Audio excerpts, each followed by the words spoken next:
अच्छा, कभी बच्चों के वो अजीबोगरीब ऑनलाइन कार्टून देखें? मतलब वो वाले जहां कुछ भी पल्ले नहीं पड़ता, सब कुछ बस एकदम कलरफुल, सुपर फास्ट और ऐसा लगता है मानो कोई लॉजिक ही नहीं है।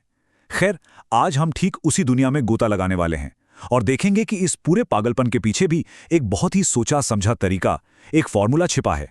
जरा इसे सुनिए। अ ओ बा बूम बाड़ा बूम बा, हियर वी गो। क्या मतलब निकला इसका? शायद कुछ भी नहीं। और बस यही वो दुनिया है जिसे हम आज समझने जा रहे हैं। एक ऐसी दुनिया जो पहली नजर में पूरी तरह से बेमतलब और बेतुकी लगती है।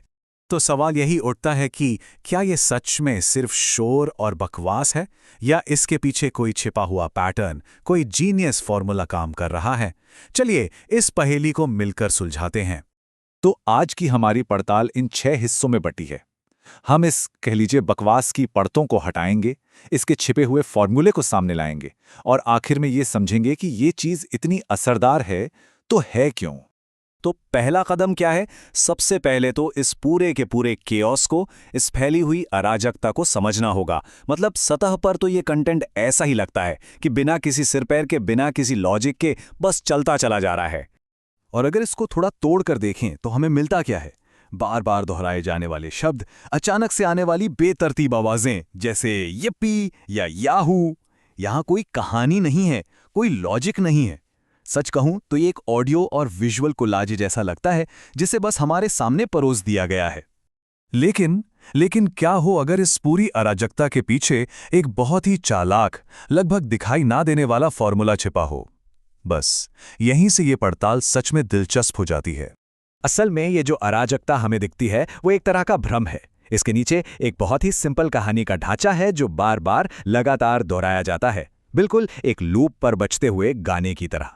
और इसे सिर्फ एक ही काम के लिए डिजाइन किया गया है, बच्चों का ध्यान खींचना और उसे जाने नहीं देना। और ये रहा वो जादुई फॉर्मूला, 3 बेहद आसान से कदम। एक प्रॉब्लम आती है, एक हीरो उसे सॉल्व करने आता है और फिर एक इनाम मिलता है। और जानते हैं सबसे कमाल की बात क्या है?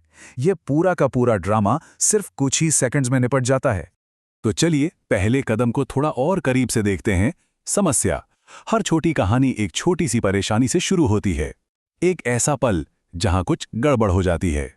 सिर्फ 2 शब्द, ओ नो किटी। देखिए कितना सरल लेकिन कितना असरदार है। ये तुरंत एक संकट की सिचुएशन बना देता है और हमें उस किरदार की परवाह करने पर मजबूर कर देता है, बिना किसी बैक स्टोरी या कॉन्टेक्स्ट के। ये रहा एक और उदाहरण। ओ नो, क्या हुआ? ये न सिर्फ एक प्रॉब्लम की तरफ इशारा करता है, बल्कि एक सवाल पूछकर देखने वालों को भी सीधे कहानी में खींच लेता है।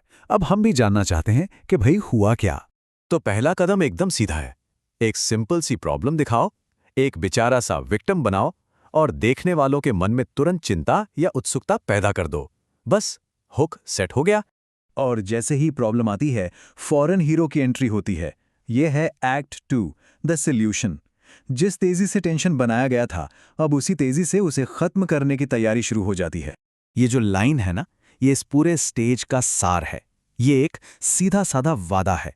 हीरो आता है और डिक्लेयर करता है कि वो सब कुछ ठीक कर देगा।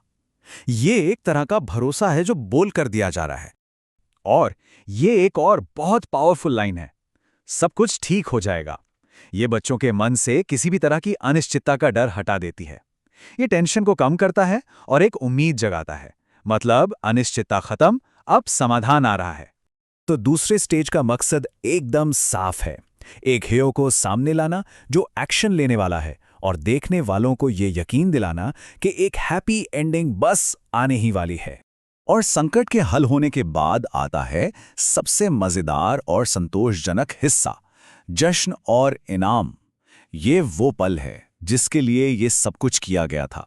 बचाव के ठीक बाद जश्न का माहौल बन जाता है। बधाई हो और वुहू जैसे शब्द सफलता की भावना को और भी मजबूत कर देते हैं। ये एक पॉजिटिव इमोशनल पंच की तरह काम करता है। लेकिन ये सिर्फ जश्न के बारे में नहीं है, ये सुरक्षा का एहसास कराने के बारे में भी है। अब तुम सुरक्षित हो। ये लाइन उस छोटे से इमोशनल साइकिल को पूरा करती है और देखने वालों को राहत और आराम का एहसास देती है।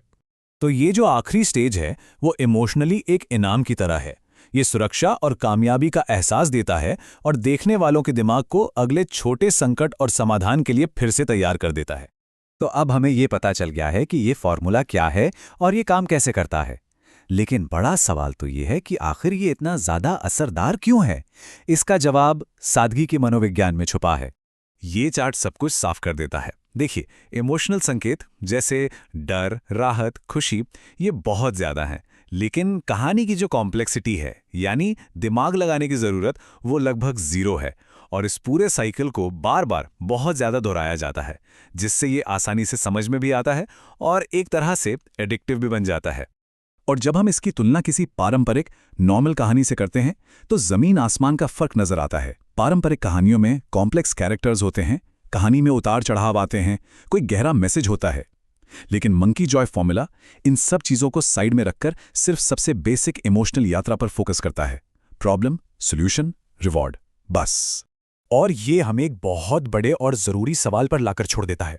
क्या ये चीज़ सिर्फ बच्चों के कार्टून तक ही सीमित रहने वाली है? या फिर हमारी इस लो अटेंशन स्पैन वाली दुनिया में क्या यही कहानी कहने का भविष्य है? तेज़, इमोशनल और बेहद सिंपल। ये सिर्फ मनोरंजन का सवाल नहीं है, ये हमारे दिमाग के काम करने के तरीके को भी बदल सकता है। इस पर सोचने वाली बात है।